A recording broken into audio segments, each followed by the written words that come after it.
Namaste everyone. Constipation is the most common problem nowadays. Today we will talk about the constipation.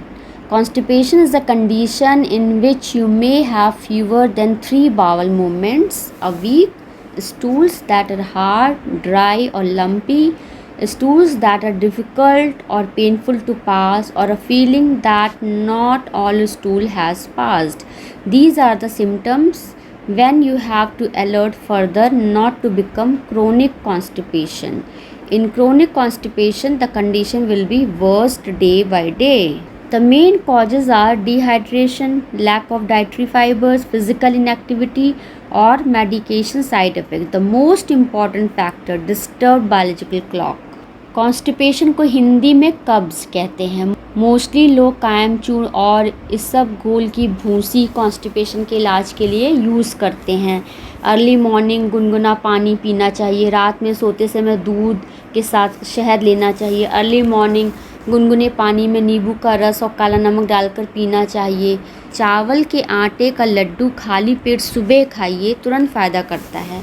रात में अंगूर खाने से प्रातःकाल कब्ज की शिकायत नहीं रहती है। What are the main reasons for constipation? दिन में कई बार खाना कॉन्स्टिपेशन का कारण बनता है। बहुत ज़्यादा खाना खाना भी कॉन्स्टिपेशन करता है। मीन्स 4 to 6 आवर्स का गैप अवश्य होना चाहिए। इसको एक साधारण एग्जाम्पल से समझ सकते हैं, जैसे वॉशिंग मशीन में कपड़े धुलने के लिए डालते हैं, बीच बीच में नहीं डालते हैं, एक साथ डाल देते हैं, जिससे प्रोग्रामिंग ख़राब नहीं होती। सभी कपड़ों को एक समय अंतराल मिलता है साफ़ होने के लिए। उसी प्रकार जब एक बार खाना स्टमक में जाता है तो डाइजेशन प्रोसेस स्टार्ट हो जाती है। बीच बीच में खाने से आंतों पर ओवरलोडिंग हो जाती है। The small intestine has 3 part, the duodenum, jejunum and ileum. It helps to further digest food coming from the stomach. It absorbs nutrients, namely vitamins, minerals, carbohydrates, fats, proteins, and water from food so they can be used by the body. The small intestine is the part of the digestive system. The small intestine has mucus lining. Mucus mixed with the ingested food make it easier to move. The small intestine receives digestive enzyme from pancreas and liver via the pancreatic and common bile duct. The large intestine includes the colon, rectum and anus.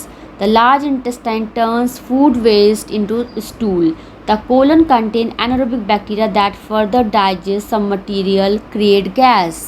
If gas is passing, it means your constipation is not chronic. As I told many times in my previous videos about biological clock, कुछ लोग खाना खाने के बाद जाते हैं, कुछ लोगों को चाय पीने से होता है, कुछ लोगों को गुनगुना पानी पीने की ज़रूरत पड़ती है, जैसे जिसका क्लॉक सेट हो जाता है।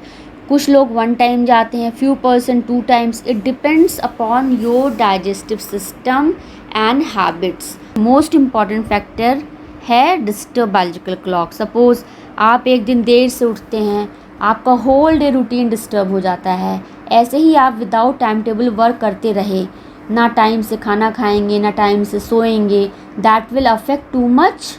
Negligible physical activity is one of the most important factor. हमारी आंतें भी हमारे जैसे ही आलसी हो जाती हैं, अपना काम ठीक से करना बंद कर देती हैं. Cycling is the best exercise for constipation. As your biological clock alarm, you should not suppress or wait for some time. It will affect your excretion process. Sphincter muscles are present around the anus that control fecal matter to come out from the body. आपका excretory system यदि ठीक है तो you will feel light, energetic and fit. Otherwise, whole day feel heavy. Best remedy for constipation: take light meal 2 times. Should avoid food after sunset. There should be minimum 12 hours gap between evening meal to next day breakfast.